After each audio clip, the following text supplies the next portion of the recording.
You don't just wake up one day emotionally numb and chronically avoidant. You rehearse it for years and call it growing up. Number 7. You became disturbingly good at disappearing. Not in the cool magician way. More like, you could sit through an entire family gathering, school day, or argument without anyone really noticing you were there. You didn't speak unless spoken to. You stopped asking for help because the help was worse than the silence, and you learned that being invisible was safer than being seen. People called it independent. Teachers praised you for being so quiet, so mature. But what they were really admiring was hypervigilance in a child's costume. Inside, you were constantly calculating how not to upset Dad, how not to seem needy, how to vanish just enough to avoid conflict. You weren't low maintenance. You were emotionally locked down, running a high-stakes game of survival chess before recess. The skill to fade became your talent and your trap. Number 6. You became the therapist friend at age 10. You knew how to calm your mum when she cried after the divorce. You could read your dad's facial tension like subtitles. You sensed when people were about to explode, so you diffused the bomb with jokes, silence, or emotional CPR. Everyone said you were so wise for your age, but no one asked why a kid needed wisdom in the first place. Being mature felt like a compliment, but it was actually a warning. You learned that your feelings weren't a priority, so you made everyone else's your full-time job. You probably grew into someone who can hold a room emotionally, but can't hold your own boundaries. This phase wasn't growth. It was parentification in a Pixar disguise. Number 5. You weren't shy.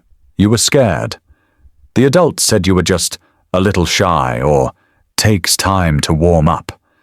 But your nervous system was screaming behind that polite half-smile. You weren't quiet because you were thoughtful. You were quiet because every word felt like a potential threat. What if you said the wrong thing? What if you got laughed at again? What if they noticed how weird you were? You became a master at shrinking, editing, rehearsing every sentence in your head before it left your lips. And when people finally left you alone, relief felt better than connection. This wasn't just social anxiety. It was social trauma disguised as a phase. And now, as an adult, small talk feels like walking a tightrope with a broken ankle. But hey, at least you're polite. Number 4. Your bad attitude was actually burnout. You remember the switch. You were a good kid, until you weren't. Suddenly you were moody, defiant, tired all the time, unable to focus. You got labeled lazy, difficult, or ungrateful. But you weren't any of those things. You were exhausted, chronically, mentally, emotionally. No one asked how much pressure you were under. No one saw the invisible load. Perfectionism, family tension, unspoken expectations. You weren't rebelling. You were running on fumes. You were trying to survive a system that only rewarded your productivity, not your pain. This wasn't a rebellious phase. It was unrecognized burnout in a child's body. And it never really went away. It just upgraded itself into adult depression with a caffeine addiction. Number 3, you became obsessed with rules. People thought you were a goody two-shoes, you never broke curfew, your homework was immaculate, and God forbid someone got a B. They called you a perfectionist like it was a badge of honor. But underneath that gold star exterior was a terrified kid trying to control the chaos. Rules gave you safety. Structure gave you peace. If you just followed everything perfectly, maybe, just maybe, you wouldn't be yelled at, rejected, or made to feel like a burden. You didn't love rules, you needed them to survive. And that constant anxiety? It hid behind a GPA and a planner full of color-coded trauma. This wasn't just being responsible, it was obsessive control as a trauma response. And now you probably panic over typos and blame yourself when the Wi-Fi drops. Number 2, you laughed to survive. Literally, you were the funny one, the class clown, the one who made everyone laugh at the darkest things without ever showing what hurt you. You turned pain into punchlines like it was a party trick, and people loved you for it. But no one looked close enough to realize you weren't laughing with them.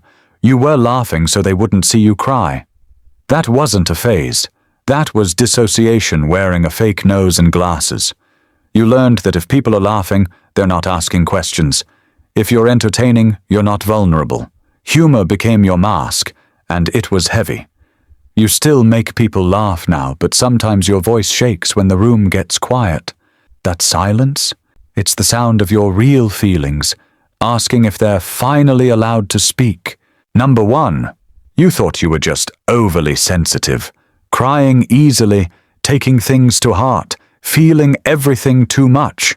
You were told you were dramatic, too emotional, too intense. So you tried to toughen up. You armored yourself with sarcasm, numbness, or stoicism. But you were never too sensitive. You were attuned, hyper-attuned. Your nervous system felt what others ignored. You absorbed tension, tone, even silence. That wasn't a flaw. That was a superpower forged in chaos. You weren't reacting too much.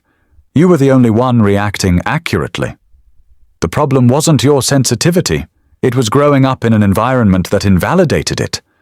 Now, you call yourself low drama and pretend you don't care, but your body remembers every moment you had to bottle it all in. And it's still holding the receipts. If you related to any of this, it wasn't just a phase, it was adaptation, it was survival. And you made it. You're allowed to feel now. You're allowed to heal. Comment, my sensitivity is valid. And if you're still unlearning old stories, hit subscribe. We're rewriting them here, one truth at a time.